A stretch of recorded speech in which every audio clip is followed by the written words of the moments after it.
This lesson I will demonstrate to you how to make hollow spheres using the shell command. Using shell to make hollow spheres can be particularly useful when you're making sculptures to be 3D printed and you don't want to waste material by creating an entire solid sphere. Shell allows you to make a hollow sphere and to choose the thickness of the sides, giving you very much control over how much material is being used. Another thing that makes shell so useful is that sections of it can be erased to make various other forms. Half of a shell could be used to make a cup on a goblet, for example. The all caps shell command takes two parameters. First for the inner radius of the shell, or the radius of the hollow area, and the second parameter is for the outer radius of the shell. The difference between the outer radius and the inner radius is the thickness of the shell. So let's make our first shell. We will create our first one, my shell, with an inner radius of 1.8 and an outer radius of 2. I can then color it turquoise using the color command and display it using the show command. Then I can run our program.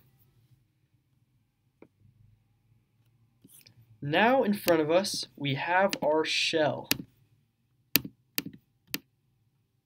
Notice that right now it looks exactly like a sphere.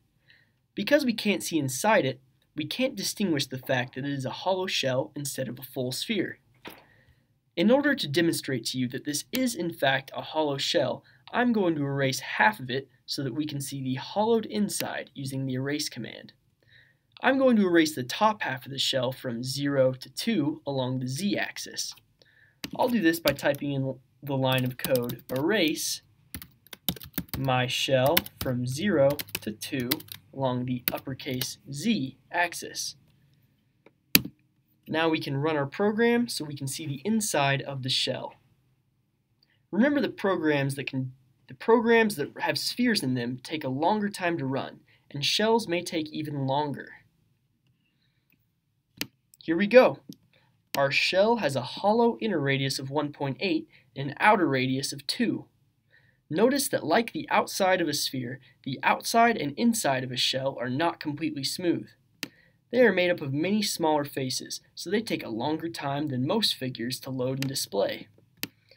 To summarize our lesson, remember a few things about shells. Shells are hollowed out spheres that we can make using the shell command. The shell command takes two parameters, first for the inner radius and the second for the outer radius. The thickness and the size of the shell can be adjusted by changing these two parameters.